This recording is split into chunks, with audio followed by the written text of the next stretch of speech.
What's happening, guys? James Blonde here with MMOHuts.com. This time taking a first look at a new free-to-play sandbox voxel-based game called Creativerse from a new developer, small developer called Playful. Now, before you get too carried away with how much this game looks like a direct copy of Minecraft, I just have to say, okay, yeah, it pretty much is, but it does have a lot of cool features that make it stand out. It's kind of like a futuristic Minecraft in a sense, with a really good texture pack that's free-to-play. Currently, the game is in early access on Steam, playable via PC or Mac, cross-platform with full multiplayer support. And as of right now, the game actually seems fairly far along, adding things little by little according to the community and taking some things away. And we'll talk about that as we go along. So for now, I'll hop into a brand new world, and later on I'll show you one that I've already started to build up to give you guys a tour of the game. Okay, so like I said, the game directly reflects Minecraft in a lot of ways. The worlds are randomly generated. This is a brand new world I just created. You've got several different biomes, a day and night cycle, evil stuff that wants to kill you at night, and those things, you know, they even burn up in the daylight, just like that there. This particular seed is actually really crazy. My first world isn't this elaborate, honestly. And also, just like in Minecraft, the game is built around trying to survive. So I'm trying to make my way down this steep cliff here without falling, because fall damage is definitely real in this game. You're going to notice a lot of recognizable blocks, like the grass blocks, and then you're going to have some new ones, kind of like these right here, the fossils. The trees, there's different types of trees, and they do different things. So different types of wood means different things, and I'll kind of show you as that goes along. The crafting in the game is a lot different. So I'm going to gather resources. Ooh, sweet, found a treasure chest. Those are kind of rare. They're scattered around all different places, and you get more superior ones as you go down. So gathering looks like this in the game. So you don't use a shovel or a pickaxe or anything like that. Everything sort of gets sucked into your hand in a really cool, futuristic, like gauntlet style thing, which is really neat because it gives you a feel like, I feel like I'm just starting to colonize or exploring a new planet instead of playing Minecraft. Because you've got these futuristic looking animals, and you've got this technology like this right here is the crafting table. And the crafting tables in this game you can make, but starting out you don't build one from scratch. You actually find them scattered around the world, which is kind of cool. And clearly one thing that separates this game a little bit more from Minecraft is the actual crafting itself. So here, first off, you would build this in order to expand your mining capabilities. Instead of your pickaxe or your shovel, you upgrade your technology on your super futuristic gathering gauntlet, if that's what you want to call it. And you'll notice that as you build more of these, you'll gain access to the next tier of whatever this may be. So, like, for example, we've got 2 options for torches here, and later on we'll have more as we gather more resources. We've got basic health potion here. The basic wooden sword is what you start with, and you even have explosives as recipes. And in each one of these, you can gather more or have more recipes to make from as you continue on and make these. So basically, if I were to make this right here, then it would allow me to make something new. So first off, let's try to make a sword. That's probably the best thing to do, because we're going to have to kill some of these animals here to start making other things. So I'll kind of give you an idea of the gathering in the game, and then from there I'll show you more stuff beyond that after getting established. So of course you take damage just like you do in Minecraft, but you don't have to worry about eating, and you also have this other mechanic here, which is an energy mechanic that allows you to sprint, go a little faster, and jump a little higher too. So you can actually jump up, I believe, up to 3 blocks when holding down left shift as you're running. Collect some wood here. Need wood for my wooden sword. Now you'll notice, actually I got to check. Oh, here you go. Here's some brown mushroom. I actually have to check to see if we have the right wood. So I'm going to gather some other wood here too. Ooh, here we go. Blue flowers. These guys are good to pick up for like health potions and things like that. Different potions later on. There's a blue flower, red flower, yellow flower. I think that's it. And then you've got the different mushrooms. Those are glow mushrooms. Later on you can make different lighting things. I haven't got to a point to where I've figured out essentially what other things make. And you'll notice that with my mining tool right now I can't use this, but I can still place down blocks. That's not restricted based on your mining cell, but it keeps me from mining stone because I don't have a mining cell. So you have to progress. Basically, the way you go through your mining and picking up other new resources is by upgrading your crafting ability, by continuing along the path and getting to different tiers. So, which is really nice. I do like the crafting system in this quite a bit, because you don't have to ever really refer to a wiki when you're new at this to try to figure out what makes what. Because like in Minecraft, not only do you have to figure out what materials make what, but you also have to figure out the order in which to place them in the crafting bench to make those items. So I don't really even know how originally you would not refer to a wiki other than just messing around, figuring out what you can make, or reading the patch notes. No, this is what I look like here. You can choose to be a boy or a girl. I accidentally, apparently, chose to be a girl. I didn't mean to. I thought I chose boy, but maybe it stuck. And we'll go back to my crafting bench here. Let's see what else I need to make a sword with. Let's see here. Cragwood. Oh, okay, so I need cragwood, not elderwood. And then I need some leather and a bone. So I'm going to have to kill an animal to make a sword. So the ingredients are a bit odd here. So I have a stick. So I'm going to slap this pig-looking creature with a stick. And he does hurt if he hits you. You can kind of dodge if you're good. There we go. He gave me a hoof, a bone, and I think the leather that I needed, which is good. So now all I need is cragwood. And watch, it's going to be hard to find cragwood now. This is elderwood. Let's see here. There's a lot of materials that I could pick up here. For example, like, I just passed some vines there, and no, this is elderwood too.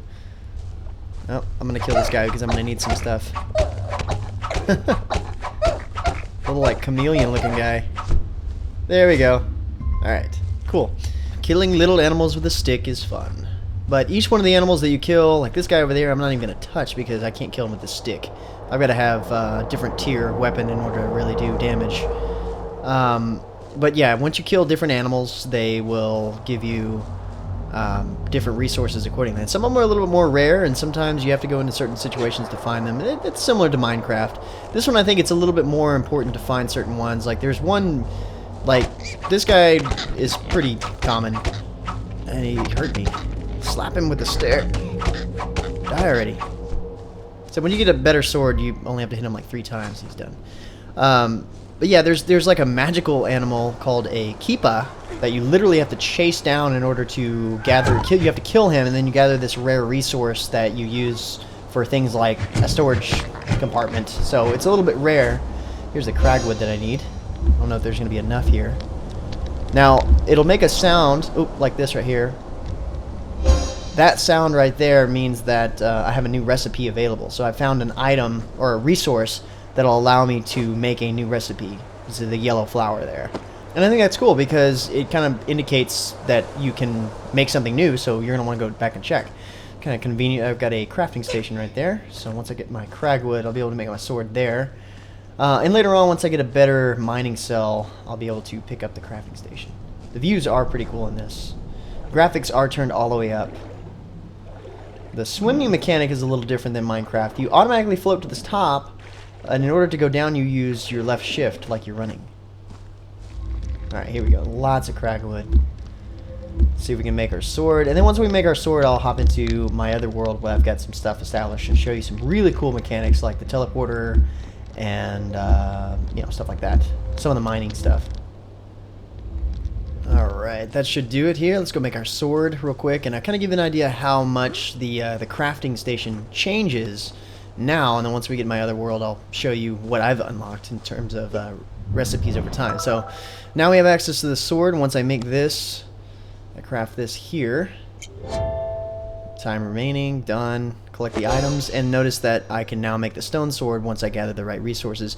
And if you look, there's a couple of other things that I gained access to, like decorated blocks and the armor here once I picked up those resources like I mentioned earlier. And also, like I mentioned, I really like how it shows you what items you're missing and what items that you have right here. That's definitely something that Minecraft doesn't do for you, which is really cool.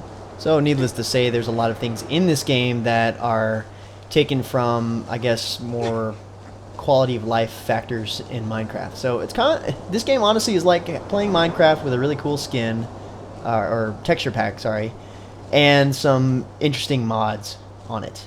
And because the multiplayer server is set up on Steam, you can just join with your Steam friends, and all the servers are created. You don't have to deal with like Hamachi or anything like that, setting up your own server. You can just log right into Steam and play.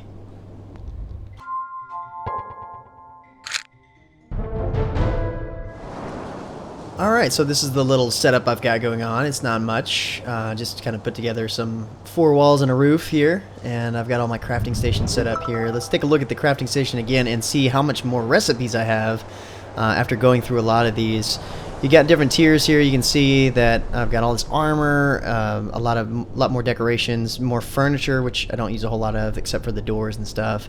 And once you get this many recipes, it's a little easier to organize it by weapons and machines. And looking at this doesn't seem like I have access to much, but that's only because I don't have whatever resources necessary to create that item in my personal inventory. Although, it would be cool to somehow show that I'm able to make that because I do have the resources, even though they may be in one of my chests or something. So the processor here is made to refine certain things. So I can basically take this and make pigment. This guy's attacking. How did you get in here? Where did he come from? Those guys are kind of tough when you don't have the right sword to kill him with. Luckily I have the highest tier I can get sword right now. I guess he came from in here or something. Maybe put some light up. I don't know if this works like Minecraft where you put light and they won't spawn in the darkness. I do know that you can't visually see the monster spawners in this game, so you can't really like take them out in any way. But I'm hoping that works. Okay, so yeah, the processor allows you to take things like, for example, this obsidian bar and make it into an obsidian slab, and then you can take the obsidian slab and make it into an obsidian rod. And you do this all through the processor, and some recipes call for certain things, like vines to twine, and then you go on from there, which I need to make anyway. And you can queue it up this way, and you notice that it takes a little bit of time. That's a total amount of time, 1 minute and 13 seconds for the whole thing, and then you can collect those items. But you can basically set them there and have them cook and get back to it later. Originally, this game had a microtransaction shop that was based around that timing there. So essentially, you could pay in-game currency to make that faster. My forge, I can't do anything with to show you right this second. But you can make that faster by paying in-game currency, and so the community didn't particularly like that, so they took it out. The touchstone here is something that allows you, it's kind of like the bed in Minecraft. If you die, you return there, or you can hit T to teleport there, which is really neat. I really like that aspect. So you can be like hidden in a cave somewhere, not even know where you are, and instantly teleport back to your home base if that's where you set it to be. My storage here is a bit unorganized here, and I'm running, like I said, I'm running low on storage space. I've got this one that has all my materials that I find in here. Let's see here. Oh, yeah, let me show you these right here. I'm all the way up to the iron mining cell, which is one below, I believe, the highest tier, which is diamond. So you start with the wood mining cell, which you saw I was about to make, the stone mining cell, and then you go to the obsidian mining cell, which I'm currently using just because it's pretty much handling everything I need, and the iron mining cell, and like I said, the diamond after that. Each one gets a little harder to gain new stuff with. So I'll kind of show you the outside of my little hut here, my MMOHuts hut. And yeah, so I planted those trees just for wood. You can make farms just like you can in Minecraft. Obviously they're a lot different because you don't need food, but you can make like beeswax farms, tree farms, things like that. There's no mechanical aspects to this game as of yet. So like you don't have redstone and stuff. These here are death statues. I have to show off exactly.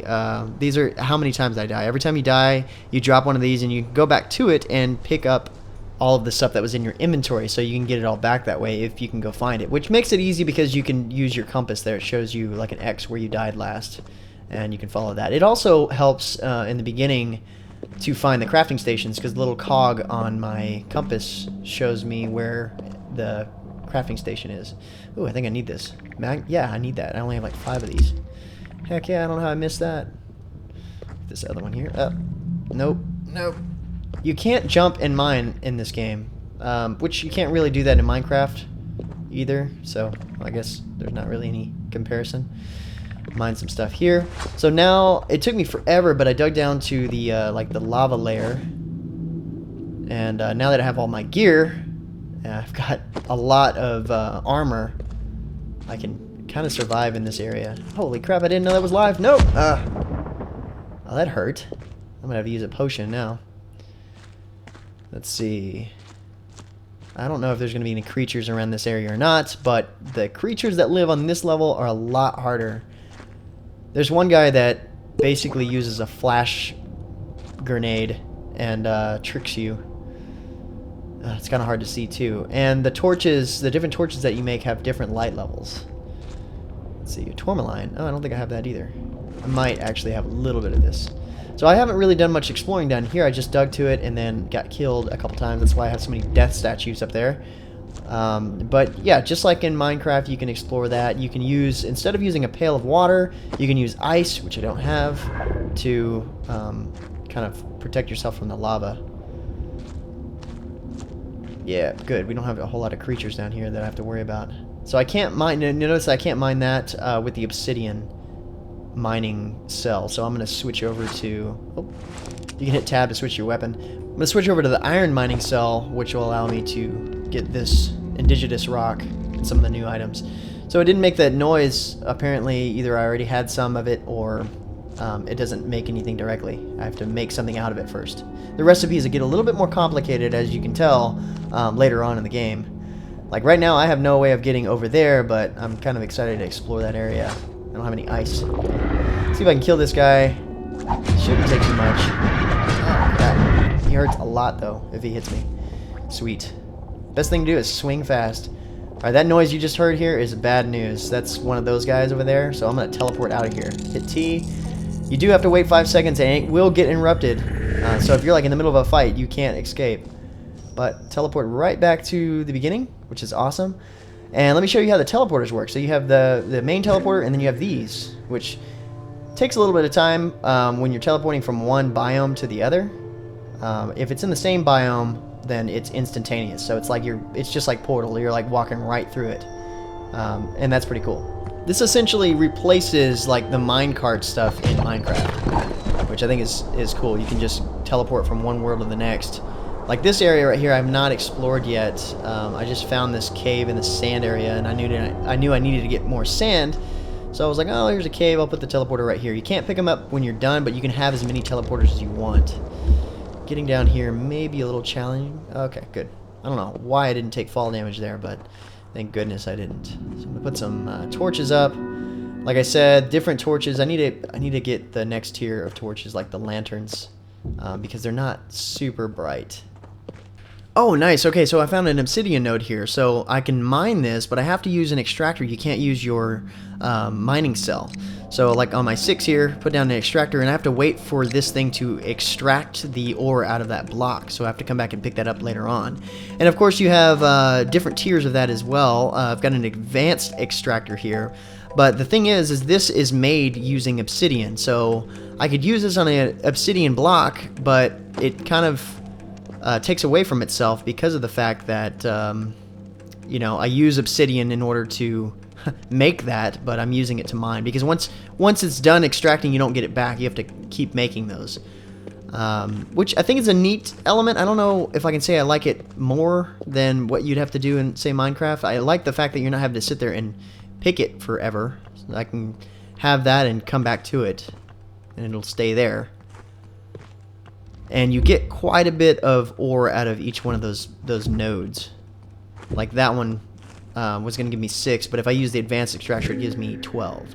So the next area I have set up on my teleports, like I said, you can have as many as you want, and I'll show you in a second exactly how I have this set up. This is another cave that I have set up that I've already pretty much finished exploring to get some resources here.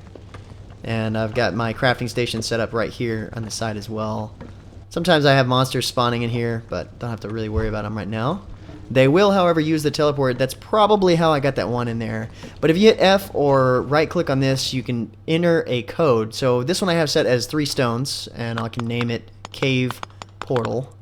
That way I know which one it is.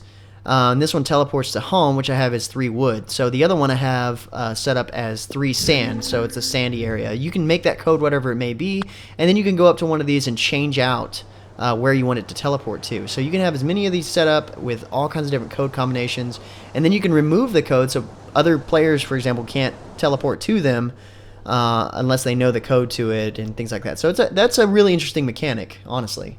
I can definitely imagine it being fun setting up some parkour type worlds with, you know, hundreds of teleporters that way. So the cash shop, again, like I mentioned earlier, the game had a monetization system already in place, but it was removed based on the community feedback, and the developers are now reevaluating how to monetize this game. And my guess is that they'll add in ways to perhaps buy recipes so that way you don't have to upgrade from level 1 and discover them all the time. Or perhaps they'll have some more recipes for the decoration blocks that are exclusive, like cosmetics and stuff like that. You might have different versions of the same existing furniture, like a special looking door to separate you from your friends. Or character customization could be a big thing. As of right now, there isn't any, so you know, I even expect to see that. One thing that also is really cool about this game is I like the creatures that you have to fight. The combat feels really nice. It feels a little bit better than your typical punch block Minecraft style. And honestly, the creatures are tough to fight, especially if you don't have the right sword. Plus, their fight mechanics are cool on top of that. Like the Night Rockster, for example, will block attacks. You have to attack at the right time in order to kill them. Otherwise, it's useless. Or even the Miryu, they kind of remind me of the Endermen in Minecraft, except when you attack them, they basically use a flashbang grenade in order to blind you and turn you away, making it a lot harder to kill them. All in all, though, the game is really fun, and it's not just because it's a free-to-play Minecraft with built-in mods and conveniences, but it's also, you know, it's got a slightly different feel to what you're doing in the game. Like I said, it made me feel more like I was exploring a new planet instead of just playing basic Minecraft. So that, and it is nice that it's going to be free, and it's nice that it's linked with your Steam friends and you don't have to hassle to set up a server. And just like a lot of other games that are in early access right now, there is a buy-in price of $20, but the game will launch as a free-to-play title. And as an added bonus, the developer stated that if you buy into early access, you will get your $20 back as currency to spend in the cash shop once they've reestablished that. So seeing that I like Minecraft, I definitely like this game, even though there's not a whole lot of differences. So I still recommend checking it out. Or if you just want more information in general, you can always pick that up at the game profile at MMOHuts.com. Thanks for watching, and until next time, guys, that's going to be it for me. I'm James Blonde. See you out there, gamers.